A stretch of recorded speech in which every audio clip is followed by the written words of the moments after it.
ಸದ್ಯಕ್ಕೆ ದೇಶಾದ್ಯಂತ ಮೊಳಗುತ್ತಿರುವ ಒಂದೇ ಒಂದು ಹೆಸರು ಅಂದರೆ ಅದು ಶ್ರೀರಾಮ. ಯಾಕಂದರೆ ಜನವರಿ 22ರಂದು ಅಯೋಧ್ಯೆ ರಾಮ ಮಂದಿರ ಉದ್ಘಾಟನೆಯಾಗಲಿದ್ದು, ರಾಮಲಲ್ಲಾ ಪ್ರಾಣ ಪ್ರತಿಷ್ಠಾಪನೆಯೂ ಕೂಡ ಆಗ್ತಾ ಇದೆ.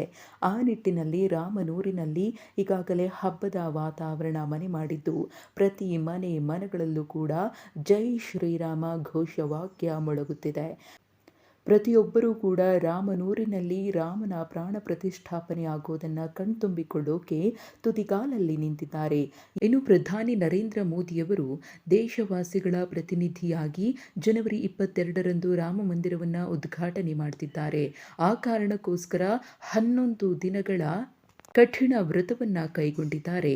11 ದಿನಗಳವರೆಗೆ ಬರೀ ಎಳನೀರು ಸೇವಿಸುವಂತಹ ಉಪವಾಸ ವ್ರತ ಸೇರಿದಂತೆ ಅನೇಕ ಕಠಿಣ ಅನುಷ್ಠಾನಗಳನ್ನು ಪ್ರಧಾನಿ ಮೋದಿ ನೆರವೇರಿಸುತ್ತಿದ್ದಾರೆ. ಯಮ ನಿಯಮ ವ್ರತ ಅನುಷ್ಠಾನದಲ್ಲಿರುವಂತಹ ಪ್ರಧಾನಿ ನರೇಂದ್ರ ಮೋದಿಯವರು ಸೂರ್ಯೋದಯಕ್ಕೂ ಮುನ್ನವೇ ಎದ್ದು ಸ್ನಾನ, ಪೂಜೆ, ಪುನಸ್ಕಾರ ಇತ್ಯಾದಿ ಕ್ರಿಯೆಗಳನ್ನು ನೆರವೇರಿಸಿ ಯೋಗ ಮತ್ತು ಧ್ಯಾನ ಕ್ರಮಗಳನ್ನು ಪೂರ್ಣಗೊಳಿಸುತ್ತಿದ್ದಾರೆ.